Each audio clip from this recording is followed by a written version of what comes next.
सूर्य अस्त हो रहा था। पक्षी चहचहाते हुए अपने अपने नीड की ओर जा रहे थे। गांव की कुछ स्त्रियां पानी लेने के लिए घड़े लेकर कुएं की ओर चल पड़ी।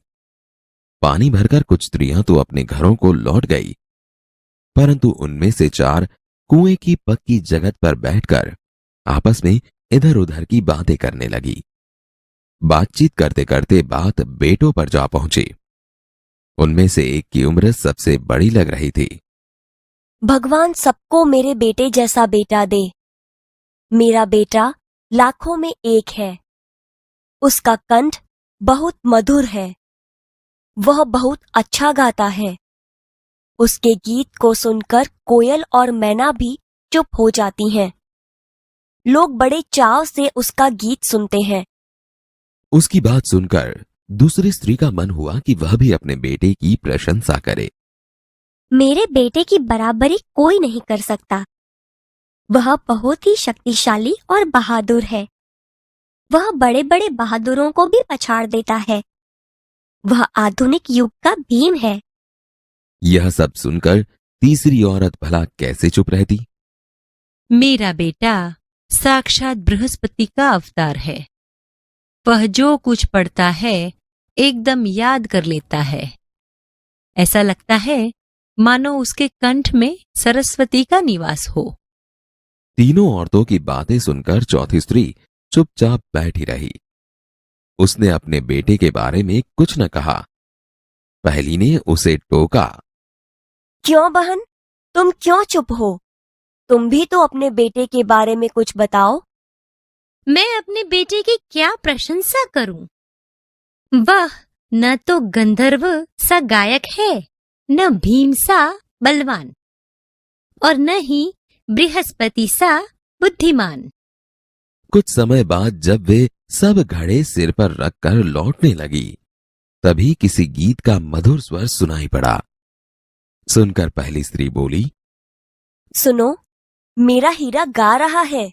तुम लोगों ने सुना? उसका कंठ कितना मधुर है। वह लड़का गीत गाता हुआ उसी रास्ते से निकल गया।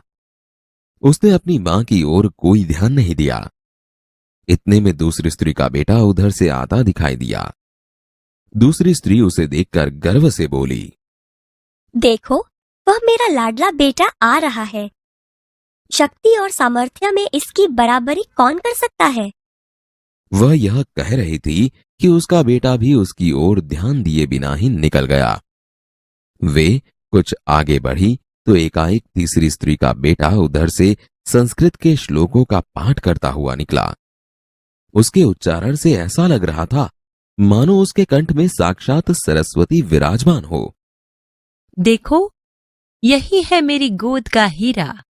इसे कौन बृहस्पति का अवतार नहीं कहेगा? परंतु उसका बेटा भी मां की ओर देखे बिना आगे बढ़ गया। वह अभी थोड़ी ही दूर गया था कि चौथी स्त्री का बेटा भी अचानक उधर से आ निकला। वह देखने में बहुत ही सीधा सादा और सरल प्रकृति का लग रहा था। उसे देखकर चौथी स्त्री ने कहा, बहन, यही मेरा लाल है। चौथी स्त्री उसके बारे में बता ही रही थी कि उसका बेटा पास आ पहुंचा।